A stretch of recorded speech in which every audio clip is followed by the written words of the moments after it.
Hi, I'm Danny. And I'm Si. Welcome to Business in the Brew, a podcast dedicated to all things business with the occasional cuppa. We take a business story, theory, or something we just want to chat about and give it a dusting of our own special personality and sense of humour, combined with our experience and knowledge. We're both business graduates and have run our own businesses for many years. We can't wait for you to listen.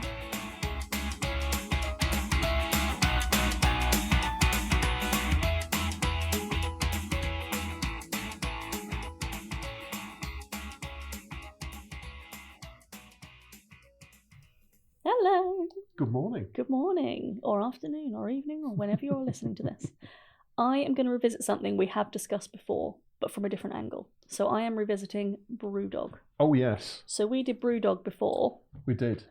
About their forestry. We did it about when they were planting trees. That's It true. was all to do with greenwashing and some Yeah. other bits and pieces. Yeah. But this is now it's very topical because BrewDog have gone a bit pop. Just a bit. Just a bit. And you were really upset, weren't you? Because you really liked the BrewDog pub that was in Nottingham. I've always liked it, and I've been going there for like 15 years, and then all of a sudden it's gone. Yeah. Yeah.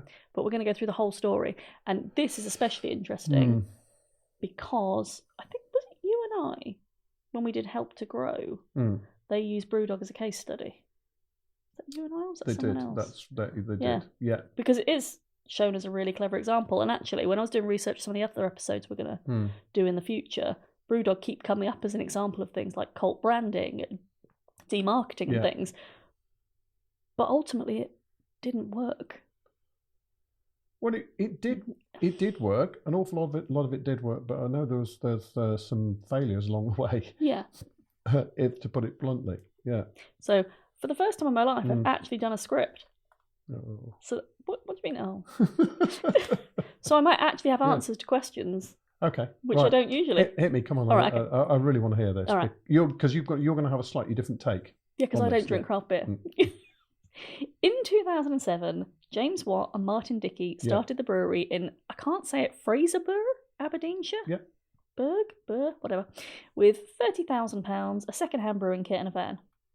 But within 15 years, BrewDog had become one of the most valuable private companies in the UK, valued at over £1.8 billion. Yeah. Which is massive. Incredible. They had bars in 60 countries, 130,000 small shareholders. You were one of those. Correct. And which are useless now. Well, all right, but I paid for them, so it doesn't matter. It was a gift, so it doesn't really matter. Yes. And a cultural footprint that went far beyond beer. They'd reinvented how a small business could market itself, how customers could invest in a brand, and what British manufacturing could look like in the 21st century. Yeah. They'd also created a workplace culture that dozens of former employees described as toxic, frightening, and dehumanising, which is quite the statement. Isn't it?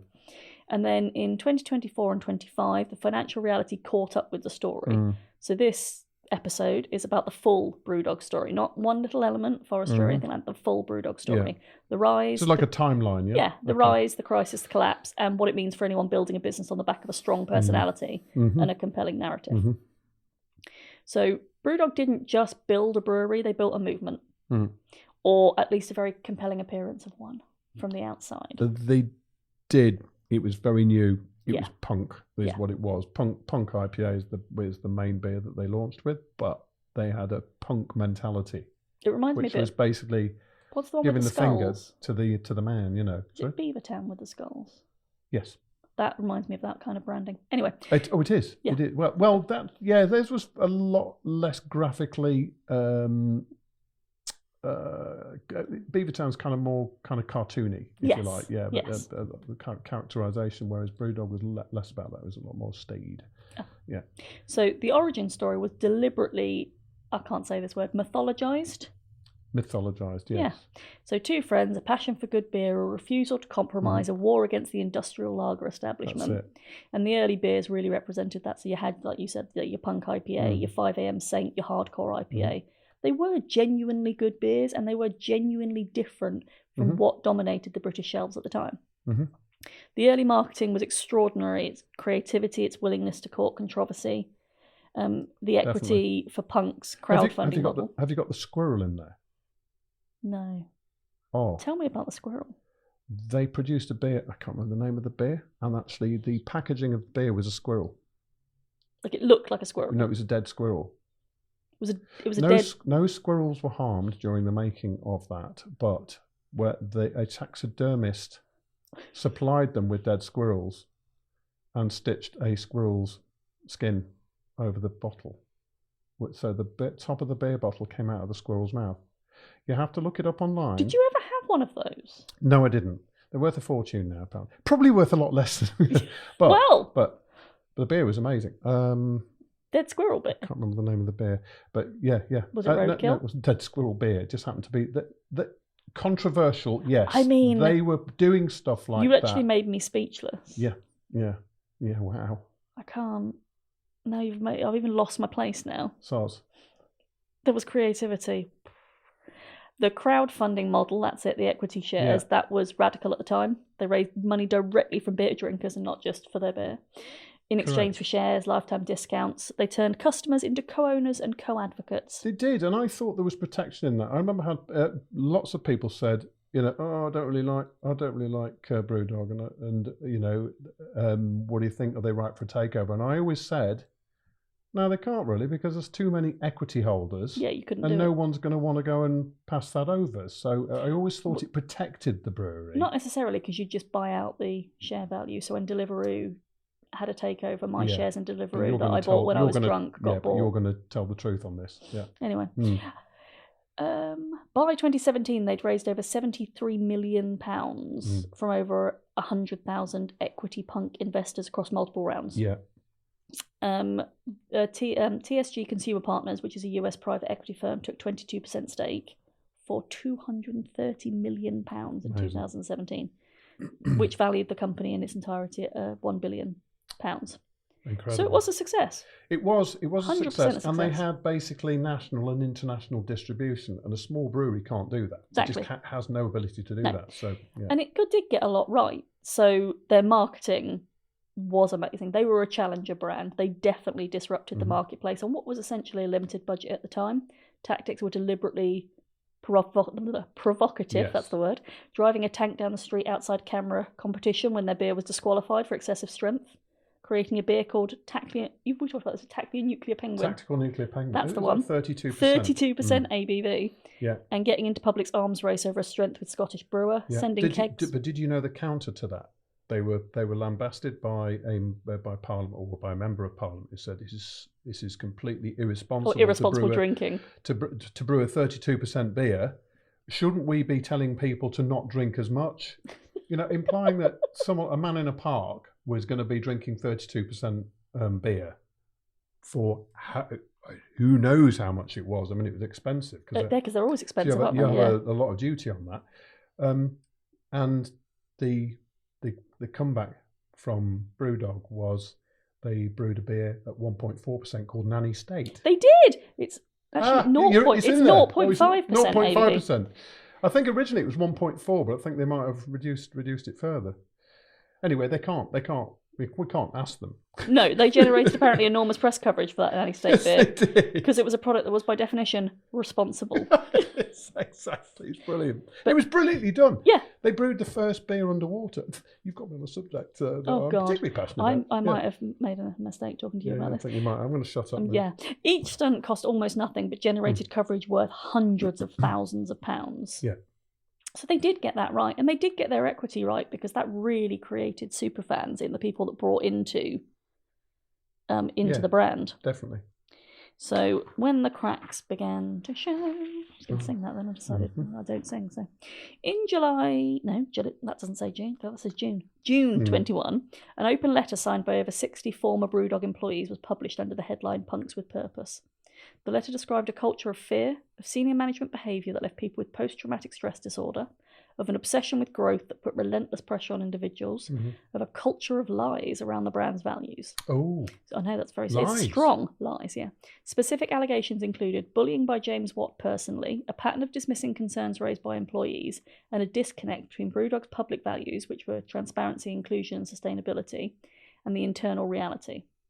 The letter was significant partly because it was so specific, and partly because it was signed by people from multiple departments and levels of seniority. So it wasn't one Mona, it wasn't a small handful of Wow. people, this was a lot of Yeah. employees.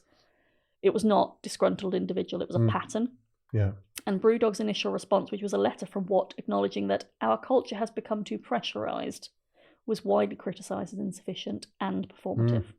Didn't they? No, this isn't a question. It's more a statement. They did a program on the telly where they were looking for a replacement or a chief executive. Yes. Yeah. And that kind of lifted the lid on the whole environment there. And you kind of got the impression that it wasn't quite as there was a lot of rosy fallout as it seemed off the back of it. Yeah. So James Watt is apparently one of the most interesting, complicated figures in recent British business history. Again, quite a statement. He has got a genius for marketing, and he has got a genuine passion for beer. I completely believe that, because they were the engine that created BrewDog's rise. His book, Business for Punks, which was published in 2015, is a genuine, often excellent piece of business writing that does reflect insight from his journey. Yeah.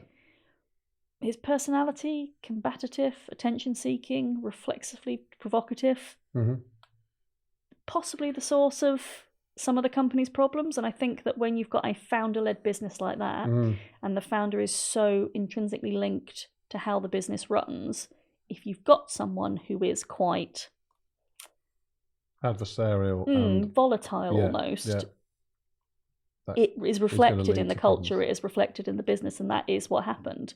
He stepped back from his role as CEO in 2024, initially remaining as chairman before leaving the business entirely, but by that point the damage was really... Did you leave that with quite a lot of money as well? Yes. Okay. Well, you're going to come to it, So financially, BrewDog's financial position was, for the most of its existence, significantly less triumphant than its public narrative suggested, which is the case for most businesses anyway. The company posted losses in multiple years throughout its growth phase, justified internally and externally as investment in future growth. Again, I mean, if they were still around now, you wouldn't be criticising that. You'd be saying that's a standard part of growth, investing for that. The US expansion, a huge and expensive facility in Columbus, Ohio, which was substantial capital commitment, but that underperformed expectations for many years. Yeah, after all, they were almost selling snow to Eskimos by selling craft ale to Americans. Well, they have a real issue over there, which is where they have such saturation of different beer types. But they also have a problem with distribution over there as well. It costs so much money to distribute across America because you've got these different states. The global bar network at its peak included bars in over 60 countries, was operationally complex, heavily exposed to the hospitality pressures of the post-2020 environment, with energy costs surging, consumer spending contracting, and the cost of living crisis. The margins, which were never good, just came under severe pressure. So bar closures followed. The Columbus facility went in 2024. They had multiple rounds of redundancies. The £1.8 billion valuation, which had been based on growth projections that were not being met, became theoretical. It just wasn't true. By 24-25, the company that had once talked about a $100 billion IPO was navigating a very difficult financial restructuring. Sorry, 100 what? $100 billion IPO. Really? Yeah. One of the most troubling dimensions of the BrewDog story is what it meant for the 130,000 plus small investors. So you.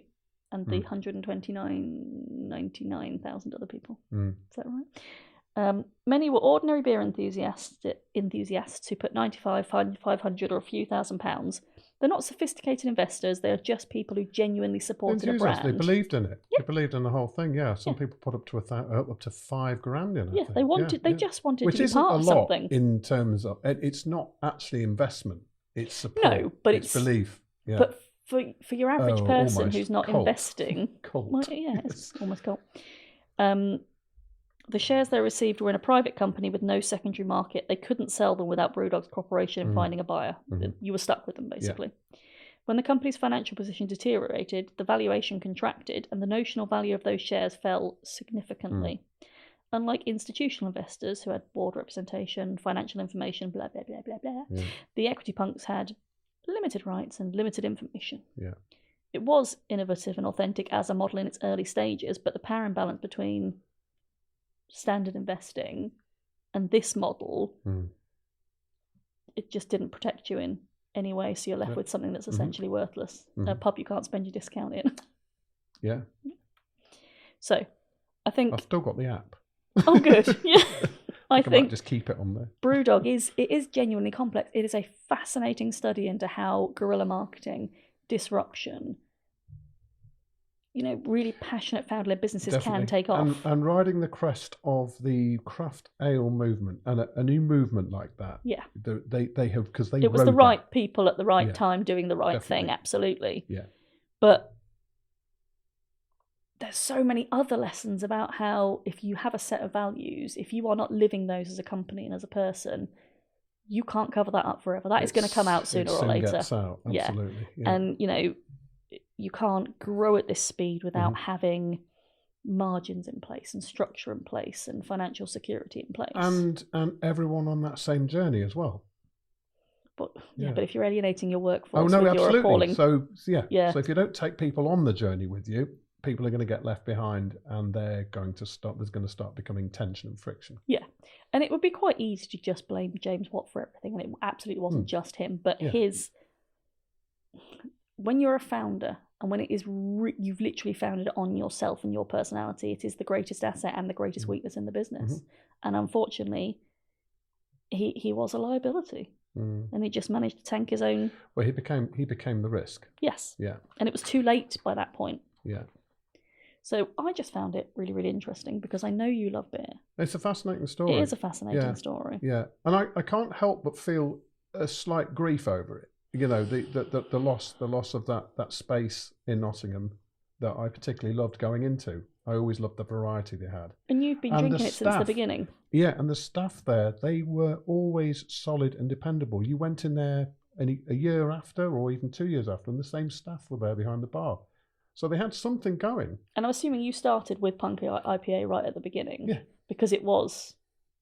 You like things that are new. It was new you and like it was things delicious. that are different. Yeah. And it was all right, even though it was Scottish, it was homegrown, effectively, Yeah. Yeah, Nottingham, Scotland, not quite the same thing. But yeah. Yeah, it just, I don't know, it really fascinated me. If you'd have had this conversation with me 2 years ago, I would have told you that BrewDog will be around forever. They've done a really good job of scaling. I'm really impressed by their marketing. And that's what I would have thought, to be honest. And to have this level of decline so rapidly in such a short space of time. Yeah. That came out badly. Such a short space of time is just... Sounds to me like it was the expansion into America that was probably what undermined it. I don't think there was one thing that caused the actual collapse. No, but that's I such do a think massive... Yeah, the amount of money they invested in Ohio... It probably wasn't a market they should have... Yeah, with a confident expectation it was going to work, but how many people along the way advised them, and sometimes, rightly or wrongly? When you start a business, all right, a lot of people start because they want to earn some extra money or they want to pay the bills, whatever it is. And then there's growth. And that's fine, but then there's growth for the sake of growth. When do you go, do you know what, I'm big enough, I don't need to push it any further, I don't need to do more? When does it just become a bit selfish? The fiduciary responsibility of a business owner is to forever perpetuate growth. Their responsibility to whom? Well, to the business. To the business. That is what you sign as a director. Yeah, but the business isn't a living entity. No, but it's seen as an organism, really, that you have to keep feeding it.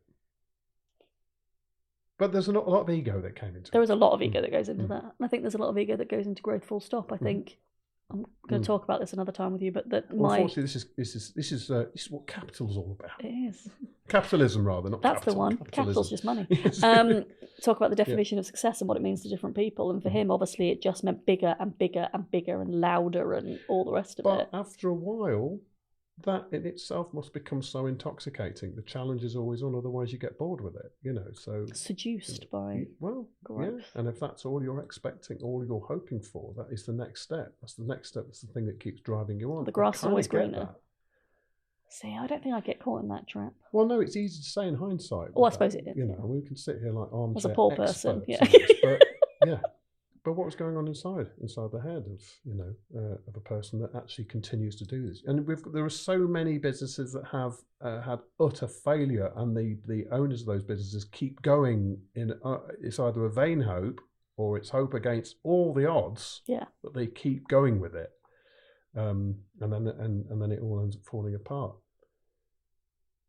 Yeah, There's a lot of that around. And there are different ways to do it. So remember Innocent, do you remember they still exist? You know Innocent Drinks? Mm. I loved Innocent Drinks. I've always loved Innocent Drinks. I love their branding, I love their marketing, I love everything. When they got to the point where they needed to grow more, they sold out to Coca-Cola, which was the complete antithesis of what they stood for, and their customers were up in arms. They were so cross. It's been okay. All right, they've probably lost a core of They've been left at arm's length, haven't they? They've been allowed to operate independently. And that's worked. Yeah. I think... Like a light touch. Yeah, with BrewDog, they kept it to themselves, and they couldn't do it all. Yeah. And there was no real plan for this next step, except for bringing in the US equity firm. But yeah, I think sometimes you can do it right, sometimes you can't. It just, and I'm really sorry you don't get any more beer. There's other beer. Other beers are available. Other pubs exist. Well, I've found replacements already. It was a short-lived grief. Your grief cycle was really small. After 15 years or whatever, yeah, fickle enough just to move on. No doubt we'll revisit this at some point because we do love talking about beer. Yes. All right, thank you. Thank you very much for that.